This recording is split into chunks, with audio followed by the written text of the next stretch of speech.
You're not actually checking the door. Deep down, you already know it's locked. You're checking your memory, and your own brain just called you a liar to your face. Think about it. 10 seconds ago, your hand did the thing, and now the rest of you is standing there like, but did it though? Like your own hand is that one friend who's a little unreliable, and you just don't fully trust their story anymore. You wouldn't believe a friend who kept going, I think so, probably, maybe, but that's literally you right now. That's your own internal witness statement. If a cop asked where you were at 9 p.m., you'd go, I think I was home? You'd confess to a crime in a country you've never even been to, just to make the question stop. But here's the plot twist. It was never about the door. It never was. It's about attention.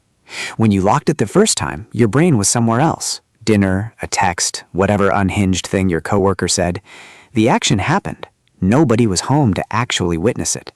So instead of a memory, you get nothing. A blank spot. And a blank spot feels like danger to your brain. So it does what it always does with danger. It panics and sends you right back. Here's where it gets actually unhinged though. Going back doesn't fix it. Going back makes it worse. Scientifically worse. And the reason this turns into a 5-minute spiral is way weirder than I'm just forgetful. It's happening to people who'd never in their life call themselves anxious. So you go back. Door's locked. Wrong. Case is not closed. Because that check also happened on autopilot. You were already annoyed, already thinking, this is so stupid. So now you've got a second blurry memory to not trust either. You didn't solve the problem. You cloned it. You just built a haunted house. And congrats, you're the ghost now.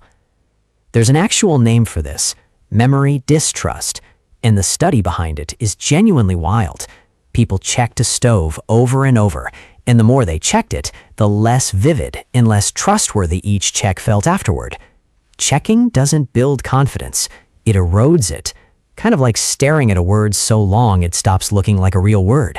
Same exact thing happens to your memory of a lock. So the fix your brain reaches for is literally gasoline on the fire. You're not weak-willed, you're not losing it. You're stuck in a loop that eats its own tail. And it's not just doors. This is your brain's default setting for anything boring and high stakes at once. Stove knobs, an email with no attachment, hitting post on something you can't take back. But notice, nobody rechecks whether they rode the roller coaster. Nobody replays, did I really eat that donut? The exciting stuff, you remember fine. Your brain only doubts the boring stuff, because the boring stuff never got your attention to begin with. So this isn't a flaw, it's a mismatch. Low attention in, high stakes out. Your brain's just overcorrecting for a gap it created, which means there's an actual fix, and it's stupidly simple. Here's how you make it stop, not calm down, actually stop. You cannot outcheck this.